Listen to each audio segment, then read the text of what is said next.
Hi guys, it's your boy Bob coming back to you again with another message of peace. I salute you as always in the name of peace. But before all, let's thank the Almighty for allowing us to be alive another day. Let's thank Him for peace. Let's thank Him for wealth. Let's thank Him for health. Let's thank Him for prosperity in our lives. But above all, let's thank Him for love. Amen. You know, a lot of us are listening to other people talking about the nature of thought. Basically, many of us have heard that you are the product of your thought. But many also have trouble with their thought because for a common person sitting down, right, like me, I have thought coming into my mind. I have not brought them there. But at the same time, I'm hearing people saying I have to choose what to think about. Now I'm kind of helpless what to do. How am I even going to do that with my thoughts? This is bullshit. But what I have understood in my personal experience is this, right? Indeed, you are not choosing your thought consciously, right?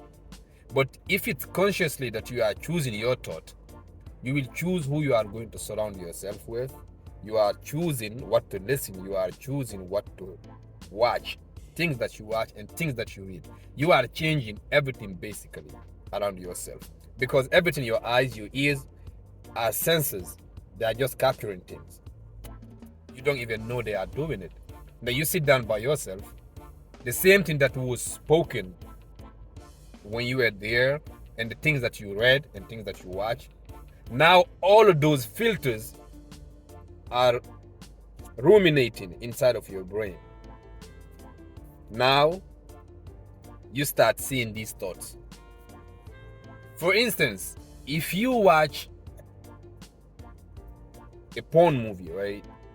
Now those thoughts, they are like dopamine basically, right? They're really stronger. The hit that you get, you will just start thinking about that and start fantasizing about doing the same thing. We start doing it basically, right? If you think about another person negatively, like you hate this person, right? All your thought about that person basically, you will start ruminating toward dislike. If you say I like this person, all the good thinking will start ruminating toward liking that person. And then you have to force yourself. Because if a thought just come to you right now about something that you did long time ago, sometimes you be like this, right? But if you just sit there and just watch your thought, watching your thought is just basically observing. You're not even paying attention to your thought basically. Like you're not entertaining them. You will see after a while the thought will just go by itself and they will keep pushing it. They will keep on coming, but you just keep on ignoring. Don't interfere. Because a lot of time what happens when you sit down, you're thinking about a person, right? You will start entertaining that thought. You start going toward it. What is this? What is this? Right? If it's something that is not productive into your life, you will fight yourself basically to stop thinking about it by doing what? Like there's a verse in the Quran that says, Innal hasanat yuzhibna as-sayyi'at. Basically, the good thing will remove the bad things, right?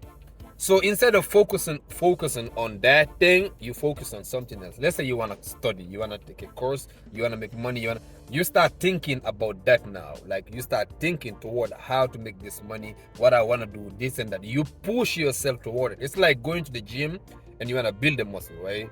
So the way you push yourself with pain and all of the same way you have to push yourself towards something that you want to do in your life. And then if you once you understand, I want to drive a car, I don't have a permit, I want to have a permit, right? What you're gonna do first, you will start finding people to teach you, or you'll start taking a training course, right? Because you want the permit. To learn a permit, first you get it, you have to study the book and understand the rules and principles of driving, right? Once you understand that, Then you start driving. You get someone to teach you how to drive, right? You start driving until now you have the permit. Now you get a car, and now you start driving. At first, you were confused when someone say make a right, you make a left. Someone say make a left, you make a right, right? Because you're so conscious of what you're doing. But the minute it start hitting your subconscious, now it's registered inside of your brain. Now you just drive. Sometimes you drive 10 minutes without even knowing you're driving. You're just moving along, right? It happens. So it's the same way when you force yourself toward doing something beneficial to your life, you have to force yourself toward that. So indeed, the reason you are fighting with your thought is because you have a lot of things going on. Your mind is all over the place, right? Sometimes things that you were told when you were a kid, like for instance, oh, you are not going to amount to anything. You are a zero. You are a failure, for instance. You have heard your parents talking about it all the time. This is registered, so you have to fight with it in order to stop it from coming to your mind. You didn't bring it there, but anytime you start doing something positive, this is the same thought that is coming into your mind telling you, you are nothing, you can't do it, you are local, this and that, right? But when you believe those thoughts, you are not going to amount to anything. But the minute you don't believe those thoughts, you start working with what you want to do. You say, oh, X person did it, why can't I do it? If that's what you want to do, you have to force yourself toward doing it. Not doing the impossible though. I'm talking about step by step, because you have to reprogram yourself again. The way you were thinking before, now you have started a new way of life. So you have to do step by step, step by step. Don't fight yourself. Don't fight your thought. Don't fight with anything. Just do everything step by step. If you were a drunkard before, now you want to stop drinking. If you cannot stop at once, definitely if you have the decision, you can do it step by step. Slowly, cut it. Slowly, slowly, slowly, until like you're out of the game. You smoking, you can cut it. If you were smoking 1 pack before, now you do half a pack. Now later you do 3 packs. 2 pack, 1 pack a day. One cigarette a day or two, and then you come to one. Now you don't even see the need of smoking anymore. So you fight yourself like that.